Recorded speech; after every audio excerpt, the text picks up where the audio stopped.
travelers, Mag, I, and Inextricable Fate here on day 236 of our trip around the United States. This morning, we find ourselves kicking things off from here in the city of Santa Rosa. And wouldn't you know it, Santa Rosa is nowhere along our route. We pushed out of the city of San Francisco last night due to the rain and made our way into page 70, which turned out to be a very fortuitous thing for us because the roads leading out beyond page 70 along Pacific Coast Highway were closed, meaning that we had to come back down south along the highway and hook in around the mountains to come back around into the next page, Bodega Bay. And once we started progressing from there, we found more road closures due to the bad weather. So once again, we had to push inland and we brought our day to a close in the city of Santa Rosa. From here, we are going to push into the coast one last time. And this is going to be our last day working our way along the coast on Pacific Coast Highway. We're going to be making about 260 miles today, moving our way inland, finishing up the last pages we need along the coast, and then hooking back in to bring things to a close in the city of Ukiah.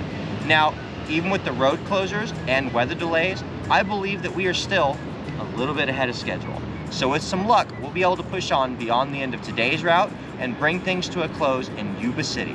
That is my goal for tonight, to get to Yuba City and call it a day. We're not gonna know for sure if we're gonna make it until we get these miles started though. So let's get out there and see what today has in store for us. Come on, let's go. Welcome to the city of Santa Rosa, the county seat of Sonoma County with just under 200,000 people living here. This is the largest city in California's wine country and along the Redwood Coast.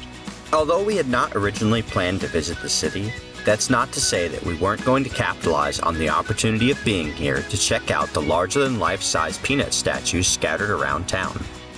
Cartoonist Charles M. Schulz lived and worked in Santa Rosa from 1969 until his death in the year 2000. He had claimed that Sonoma County was the inspiration for his famous comic strip, and in celebration of his talents, the city of Santa Rosa enlisted the help of dozens of artists to create these character statues. Once we had departed from the city of Santa Rosa, it took us a couple of hours to reach the coast, coming into Jenner by the Sea with a booming population of about 100 people. Our next physical page targets were still a little bit further up the coast, but since the route had already brought us this close, we could not resist taking a hike up to the top of Peak Hill. The fairly new virtual reward located here has a rather simple premise. Simply reach the top of Peak Hill and take a picture of your footwear with the benchmark at the top. Inextricable Fate and I both agreed that this provided the perfect opportunity to take a morning hike and enjoy the coastal views. Inextricable Fate was also more than happy of hiking up to the top of this, knowing that he would get a picture of his flip-flops next to the benchmark disc, always a point of pride. With none of Jenner's massive population or any other hikers nearby, we were able to let Aichan roam at her own pace and take in the views as she saw fit. And this is one of very few trails that we've taken her on where she seems more interested in the sights than she does the smells. Although the summit of Peak Hill is only about 370 feet above sea level, it feels like you're on the top of the world when you're up here. During clear weather, the hill provides an excellent vantage point to take in the southern and northern coastlines with their sweeping vistas. This is one of those kind of virtuals that you can complete very quickly, but you end up staying for a really long time at the ground zero. Eventually though, we did start on our way back down the peaked hill toward the car once again.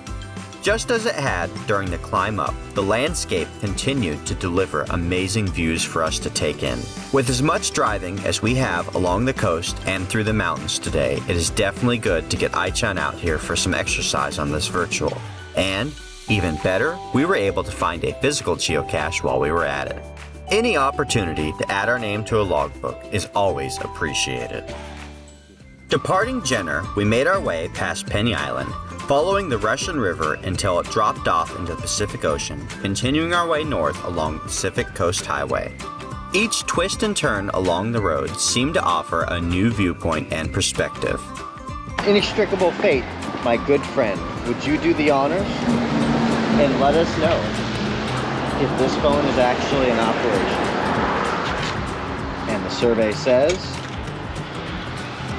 Let's go. There's a dial tone. Hello, moshi moshi. California's rocking it. We've got some working payphones in this state. We have confirmed that the phone booth works, but can we find the geocache? Nope, that one's a decoy. How about this one over here? Nope, that one is also a decoy. Coming into the phone booth, we noticed that there was a blank faceplate on the ceiling, so of course, maybe that's it. Nope, not it either. Oh, one more blank faceplate here, and nope. While we were both busy playing with decoys, Ai-chan decided that she was ready to take the passenger seat. Unfortunately for her, inextricable fate disagreed. He simply returned her back to her spot in the car, letting her know that that is his seat for the time being. It is a solid hour, about 30 miles, working your way up the coast from Jenner to the next targets we need to get to in Sea Ranch. This is a beautiful drive that affords plenty of opportunities to appreciate the view and stop off to find geocaches. It started to feel like each time that we stopped to get out of the car, Ai-chan would take the passenger seat again, letting inextricable fate know that that is her seat and she wants it back. Each time she would try to take his seat, inextricable fate would return her back to her place. Wah, wah, wah. Better luck next time. And so our drive along Pacific Coast Highway continued on through the morning. We would appreciate the views, stop off to find a geocache, and Ai-chan would get returned to her seat once again. I refused to get involved in the ongoing battle between inextricable fate and Ai-chan for the passenger seat. Instead, I just sat back and enjoyed the show.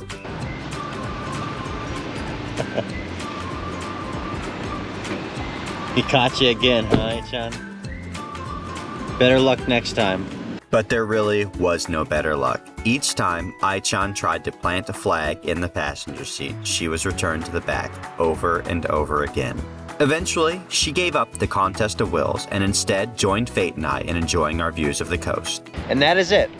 Our last view of the Pacific Ocean. We are done with our trek along Pacific Coast Highway. Now it is time for us to turn eastward and begin heading inland in California. Here we go.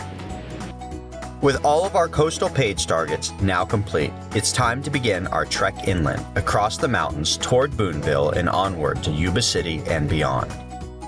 To maneuver all the way around the mountain chain, you must either return south to Jenner or north past Elk to go around, or cut straight through the middle on Mountain View Road. With our recent difficulties on mountain roads, I was a little wary of taking this path, but given how long it would take to take either way around, we decided to give it a try and were pleasantly surprised to find out it was a beautiful drive through the mountains without any drama. There were plenty of geocaches for us to find as we continued to push our way inland. And given the fact that, for the most part, it wasn't raining down on us, Inextricable Fate and I both enjoyed getting out of the car to track down these finds. We did a fairly good job of rotating the finds between us. Both of us would hop out and one of us would be the one to make the grab in short order. Company aside, one of my favorite parts about geocaching with a partner is that two sets of eyes makes the finds go twice as quick or even quicker. For this reason alone, it is always nice to be geocaching with a friend because I am often defeated by caches that Inextricable Fate is able to turn up. And while we were happy to search through the treasure inside of the lock and locks or other containers, the real treasure that we found would be at the end of the rainbow. Making the find right here under the end of this rainbow felt just like we were uncovering a pot of gold. Not only was I able to make the find, but I could taste the rainbow too. We found it. We found the end of the rainbow. You can see both ends of this rainbow clearly from this field. I've been searching for this thing for years. I didn't know that there was actually... I'm claiming first to find on the end of the rainbow. Take it. Our route through the mountains continued to take us east, away from the coast, through Ukiah, and eventually to the city of Nice, with a population of about 2,700 people and an elevation of about 1,300 feet. After all day spent at or near sea level, it was a nice change of pace to finish things up as we continue to climb into the mountains. All right, it looks like that is going to do it for our day.